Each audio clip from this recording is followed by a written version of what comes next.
I now give the floor to the representative of Armenia.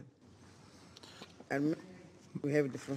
Madam President, I would like to congratulate Mozambique on assuming the presidency of the Security Council for the month of March and to express appreciation for convening this timely debate.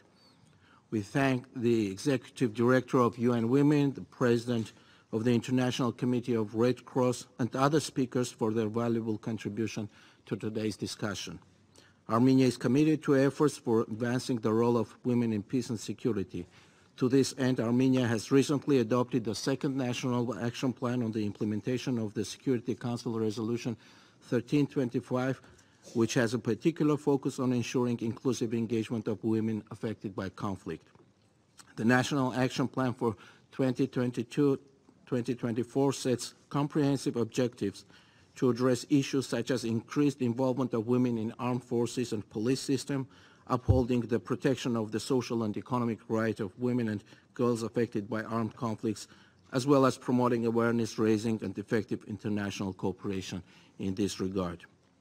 Madam President, in our region, we are still faced with the consequences of unprovoked brutal violence launched by Azerbaijan in 2020, which continues to take lives and bring devastation, displacement, and human suffering, and which has been inflicting disproportionate impacts on women and girls.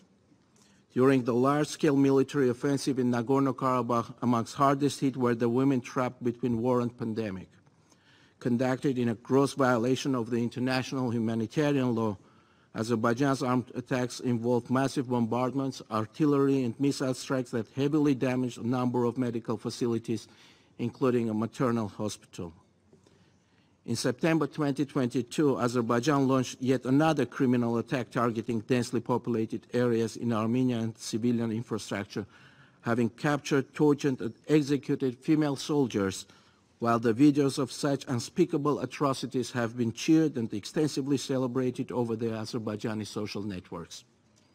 As we speak, a population of 120,000 people continue to be trapped in the conditions of ongoing blockade of Lachin corridor imposed since 12 December 2022, which has essentially disrupted the only lifeline connecting Nagorno-Karabakh to Armenia and the outer world.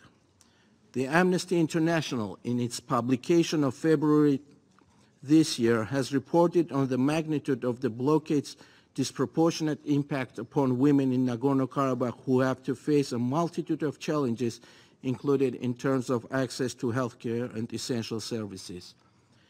86 days now into Azerbaijan's barbaric medieval siege, mothers and children in Nagorno-Karabakh continue to be revealed as the main targets of the blockade, as the disruption in cargo and supply chains has affected families with young children the most, with the risk of malnourishment and even starvation becoming a real problem. Madam President, 2 weeks ago, the International Court of Justice indicated provisional measures according to which Azerbaijan shall, and I quote, take all measures at its disposal to ensure unimpeded movement of persons, vehicles and cargo along the Lachin corridor in both directions. To this date, Azerbaijan has failed to implement the court's legally binding order, engaging instead in manipulative interpretations, distortions and fabrications, which, as we have seen, have little value in the court of law. Equally disturbing are the attempts to instrumentalize the issue of POWs and civilian captives, whose return Azerbaijan continues to deny in defiance of Geneva Conventions and the provisional measures issued by the International Court of Justice in December 2021, inflicting severe distress on the mothers, wives, and families of those held in captivity who have been going through trauma and pain for over 2 years since the establishment of ceasefire and termination of hostilities. Madam President, distinguished delegates, 23 years into the inception of the Security Council Resolution 1325, women continue to be at increased risk of injustices and inequalities. Outbreaks of violence, complex humanitarian emergencies, and their disproportionate impacts on women and girls have clearly demonstrated that the United Nations needs to re-equip itself to better deliver on its prevention function and on women's peace and security agenda. Thank you.